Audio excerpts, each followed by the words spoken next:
ബാധകമായിട്ടുള്ളൂ. 2000 രൂപയ്ക്ക് മേളിൽ നമ്മൾ നമസ്കാരം. 2000 രൂപയ്ക്ക് മേളിലുള്ള UPI ട്രാൻസാക്ഷൻസിന് ഫീസ് ഈടാക്കും. കേട്ടപ്പോൾ ഞാനൊന്നും കിട്ടി. കാര്യം ഇനിയിപ്പോൾ 2000 രൂപയ്ക്ക് മേളിൽ, കാര്യം ഞാൻ 2000 രൂപയ്ക്ക് മേളിലൊക്കെ നമ്മൾ കമ്പനിയുടെ ഒക്കെ ട്രിപ്പിനൊക്കെ പോകുമ്പോഴത്തേക്കും ഒരുപാട് ട്രാൻസാക്ഷൻ ചെയ്യുന്നുണ്ട്. അപ്പോൾ 2000 രൂപയ്ക്ക് മേളിലാണെങ്കിൽ ഇപ്പോൾ ഫീസ് ഈടാക്കേണ്ടി വരുമല്ലോ എന്ന് ഞാനും നെട്ടി. കാര്യം ഇവർ കൊടുത്ത ഹെഡ്ലൈൻ അങ്ങനെയായിരുന്നു ആദ്യം. പക്ഷെ ശരിക്കും ഇത് ആരൊക്കെ ബാധിക്കും എന്നുള്ളത് പിന്നെ നമ്മളൊരു ഡീറ്റെയിൽഡ് ആയിട്ട് പോയപ്പോഴാണ് മനസ്സിലായത്. എനിക്ക് മനസ്സിലായ ചെറിയ കാര്യങ്ങൾ പറഞ്ഞു തരാം, എല്ലാം ശരിയാവണമെന്നില്ല.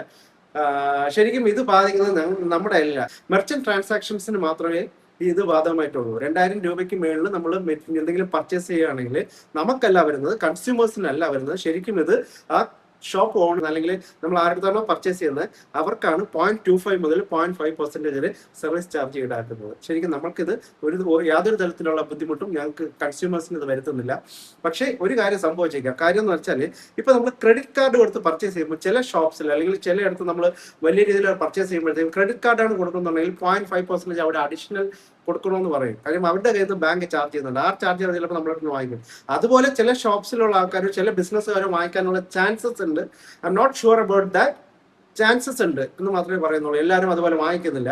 ഇപ്പൊ ക്രെഡിറ്റ് കാർഡ് നമ്മൾ പർച്ചേസ് ചെയ്യുമ്പോൾ പിന്നെ ക്രെഡിറ്റ് കാർഡ് ആഡ് ചെയ്ത് നമ്മൾ UPIയിൽ ബാങ്ക് അക്കൗണ്ട് ആഡ് ചെയ്യുന്ന പോലെ തന്നെ ക്രെഡിറ്റ് കാർഡ് ആഡ് ചെയ്യാൻ പറ്റും.